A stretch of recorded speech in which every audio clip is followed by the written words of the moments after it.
Hello, Kate. Hello. How are you? I'm very well, thank you. We have people outside the studios here all chanting your praises there. Very nice. Welcome. You're in town for, I guess, the premiere of your brand new, I guess, short film, you'd call it, right? Yeah. You want to talk about that, what the name of it is and what it's all about? It's called The Line, the Cross, and the Curve, and it's 40 minutes long, and it's got 6 of the tracks from the album on it, and it was the idea of trying to make a short story as opposed to a group of videos put together, so it's kind of like a modern fairy tale, I suppose, which centers around the red shoes. Did the concept come first? Did the movie come first, or the album, or how did it all come about, or do you think of it as one big project? The album was written and recorded first, and it wasn't until that was all finished that I started thinking of the idea of making the film. So it was done in a very short time, and we didn't have much money, so it was all done very quickly. But it was a lot of fun, and I really learned a lot. It was a really interesting experience for me, working with all the people. And well, you want to mention Miranda Richardson's in it, right? yeah, she's fantastic, yeah. I feel really honoured that she got involved in the film. She's brilliant in it. Now, is this the first time you've seen the film in a theater? Is this the first time you've witnessed it in front of an audience? Or? I think it's about the third time. Third time? Yeah. Do you cringe when you're sitting there? And yeah. Yeah? Yeah. Has there been any reaction to what you thought would people be excited about as part of the film? It's hard to tell, because when you're sitting in a room with all those people watching something, you're aware of, like, every time someone coughs, or you think, oh my God, they just don't like it, you know. I have to get used to this whole thing of being with an audience watching it, but I mean, it's nice for me that people have actually come to see it, so. Mm-hmm. We go to Jeff, who's listening to us on WDRE in New York City. Jeff? Okay. Hi, Jeff. How are you? Listen, I tried to get in to meet you here in New York last week, but by the time I got there, the line was all the way around the block. Oh, right, in the in-store thing, yeah? Hour, yeah, it was packed. That was something. Let me tell you, this is just about as good, if not better. Wow, okay. Listen, I want to ask you about the remix of The Big Sky. In the middle, where there's that funny bit about the clouds. Oh, yeah. Right? One of the guys sounds pretty Python-esque, kind of like John Cleese. Was that what you were aiming for? And are you into the pythons and faulty towers? Yeah, thanks, Jeff. I love Monty Python. And the middle section was meant to be quite humorous, yeah. What's your favorite Python skit? Oh, I don't know. There's so many I like. I like the one with Anne Elk, where she's talking about her theory on... Relativity. Scott in Sarasota, Florida. How are you? I'm great. You're on with Kate Bush. Kate? Hi. Can you hear me? I can. Can you hear me? You're the best. Oh, I got a question for you. I was wondering if possibly you ever plan on releasing any of your unreleased material, such as Organic Acid or Carry Me Over, any of the stuff from the past as an actual studio take.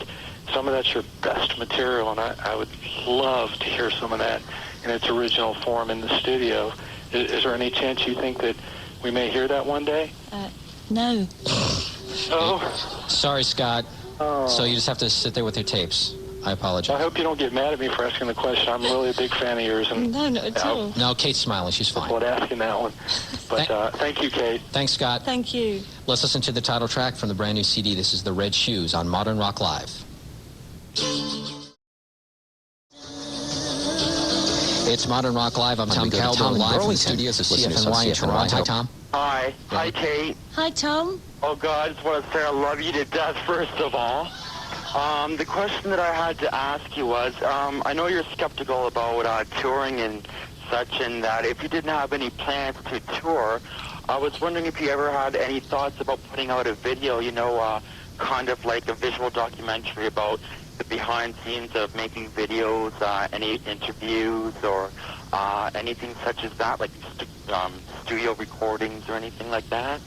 Well, I suppose in some ways I felt that by making this short film, it was in some ways performing on some levels.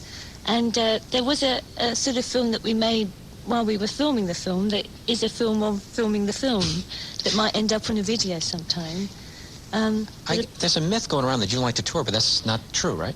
No, it's not true. Yeah. I only did the one tour years ago, and obviously people tend to think I don't like doing it because of that, but I actually had a really good time. It was a lot of fun, and I'm not sure I'd like to tour again, but I would very much like to do some shows sometime. It's just things, you know, I thought maybe we might get a chance after this album, but it sort of went into making a short film instead. So. Right.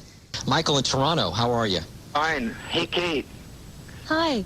Hi. I wanted to say, first of all, that I, like so many others, love you a lot.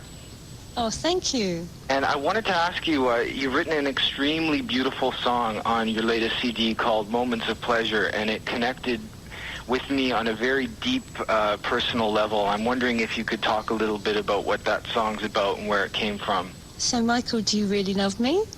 Yes, I do. Is that the connection? Well, that's part of it, actually. Part of it was just the loss of somebody who was very close to me. Right. Well, I think this song is really saying thank you to all the people that have meant a lot to me in my life.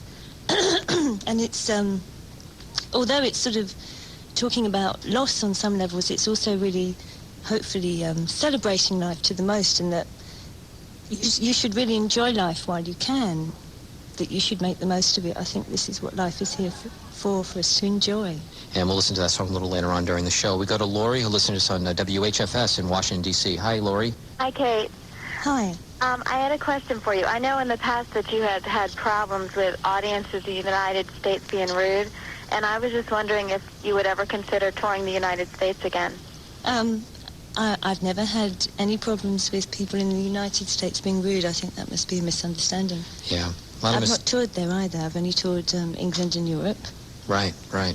Talking about touring, I guess your road manager created an interesting device to amplify your voice that now a certain singer uses currently, and kind of a headset. You want to explain how that came about? Yeah, well, at the time we did the first tour, which was a long time ago, no one had actually invented a radio mic that you could move with and sing and dance. And because we were trying to put dance and theatre together, we needed this kind of mic. And the sound engineer actually created a headset out of a coat hanger. And it did a very good job, I thought. It worked and everything, huh? It did. We'll talk to Christine in St. Catharines, listening to us on CFNY. Hi, Christine. Hi, Kate. How are you? I'm fine, and you? Very well, thank you. It's a real thrill to speak to you. You are an absolutely wonderful artist. What I wanted to ask you was whether you get a chance to read very often, seeing as you're so busy, and if so, which authors and which genre of books do you prefer to read? I don't read nearly as much as I would like to. I used to read a lot, particularly when I was a kid. Right. Do you have a favorite book? Oh, a favorite book? I don't know about that, but... As a child, what did you read? Was it well, I was fairy very tales or? fond of fairy tales, yeah, particularly Oscar Wilde. I don't know if you've read any of his fairy tales. Oh, lovely. I think they're very beautiful. Yeah, you don't get a real chance to read, I guess, because you are so busy. Yeah, it's bad, though, because I think a lot of times I sit down to read and I feel guilty. Right. Because I should be doing something else, and I think it's wrong. I would like to read a lot more. I'm going to try and do that if I get a break next year. Oh, good. Thanks for your phone call, Christine. Thank you very much, Kate. Appreciate Take care. it. Thank you. Listen to another track from the brand new CD called The Red Shoes. This is called Rubber Band Girl. You want to talk about this one? Well, there's not much to say, really. It's meant to be fun. Okay, it's a fun song from Yeah. Kate Bush. Modern Rock Live. I'm Tom Keller on Live in Toronto with Kate Bush, who's joining us today. Hello. Let's talk to Neil in Toronto. Hi, Oh, Neil. I'm not You're Neil. with This Kate is Bush. Dave in New York. Dave in New York. Okay. I don't want to talk to Neil anyway. Hi, Dave. How are you? Yeah, hi. I'm What's doing going good. on? Hey, Kate. Hiya. Oh, I just want to say you're an absolute goddess. It's definitely better than waiting online in New York City. But, Kate, if you could, can you, listen to your old stuff? And if you could redo anything, what would it be? Oh, well, I don't listen to my old stuff. I don't think a lot of people do. You tend to spend such a long time making it, and it's normally such a relief when it's finished. You don't really want to keep listening to it anymore. So I don't often get to hear old stuff, but when I do, I'd probably redo quite a lot of it. So you don't listen at all? You don't even, just for memory's sake? No, it's only if, for some reason you've got to put some tracks together or work on a video or something like that. So if you were going to go on tour, would you just mostly do new album, I guess, at that point, or? Don't know. Because you have to listen back to the old stuff to That's right. Okay. Well, I got you there. I guess we're going to go to Neil in Toronto now.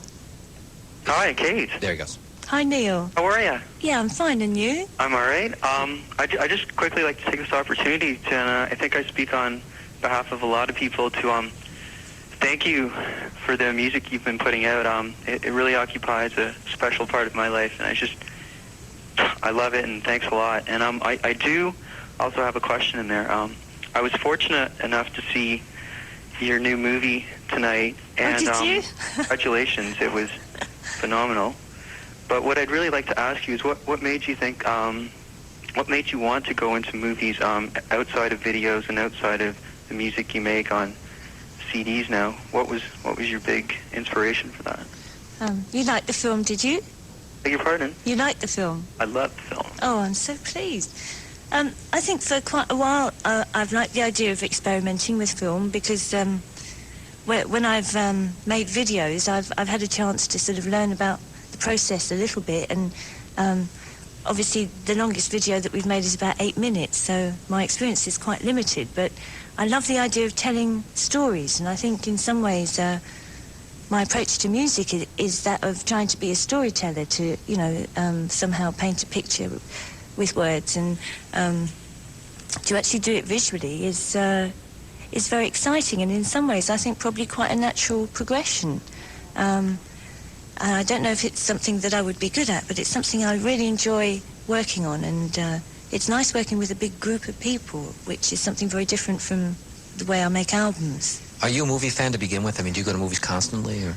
Yeah, I do love watching films. I tend not to go to the movies enough, but I watch a lot on video, try to catch up on stuff. But What's been your favorite movie so far? You think of in recent past that? What, recently? Yeah, recently, yeah. The Fugitive. I saw that on the big screen in London, and I think it's just such a well-made film. Yeah. No wonder it's so successful. It's fantastic. Do you draw from any of the, besides The Fugitive? I don't think that what you did had anything to do with The Fugitive, but is there anything that you drew from experience of watching any movies that when you did this short film, did you want to, if not look at and go, geez, I like this design or like the way this is featured? I think everything that you like, that you watch or you hear, you somehow sort of digest and maybe store away for future use. But I don't know really. I suppose in some ways there was a certain level of tribute to the original film, The Red Shoes, by Michael Powell. But I think, I don't think people could actually watch it and say, oh, that looks like a bit from a Michael Powell film. Are we going to get a chance to see the film in the States? Do you know? Yeah, I hope so, but it's not been finished very long, and we've only had a couple of showings, so we're at this point now trying to see if people would show it on television, or maybe we could get it shown theatrically. But with it being 40 minutes long, I don't know if cinemas would be that keen on showing it. We'll have to see. Okay, all right. Maybe we'll show it The Fugitive. That could be the opening. Well, that would be very nice. Let's talk to Lorraine in Mississauga. Hi, Lorraine. Hi, how are you? Good, you're on with Kate. Hi, Kate, how are you? I'm fine, and you? I'm fine. Welcome to Toronto again. Thank you. We haven't seen you here in too long a time. That's right. What I'd like to know, Kate, is who your musical interests were and what sort of influences you had. You mean very early on? Yes. Well, I think from a very early age, all my family were playing traditional music, English and Irish music, and quite often I'd have relatives turn up and pick up a fiddle and start playing, and so I had a lot of influence with traditional music early on. And then I became a big fan of people like Elton John. He was particularly a hero to me, I suppose, because he was a songwriter who played the piano, and at that time most songwriters were playing the guitar. And I loved the way that he played, and he was a big influence on my early work. I really wanted to be able to play like him and write songs. So. When you did Rocket Man, how'd that come about when you did the cover? That was so fantastic. If I'd known that, I suppose I was about 13, 14 when I was a really big fan of Elton John's, if I'd known then that I'd be in a position where people were actually asking me would I like to sing an Elton John song on an album that's tribute to him, I would never have believed it. I would have died. And to think it's like a full circle where Rocket Man was actually my favourite song of his. I used to play it all the time. And to actually get the opportunity to do that song, I was really excited. Were you able to pick it out, or did they? Yeah. Wow. Yeah, no one had No one had picked it. done it yet. Oh, that's great. Congratulations.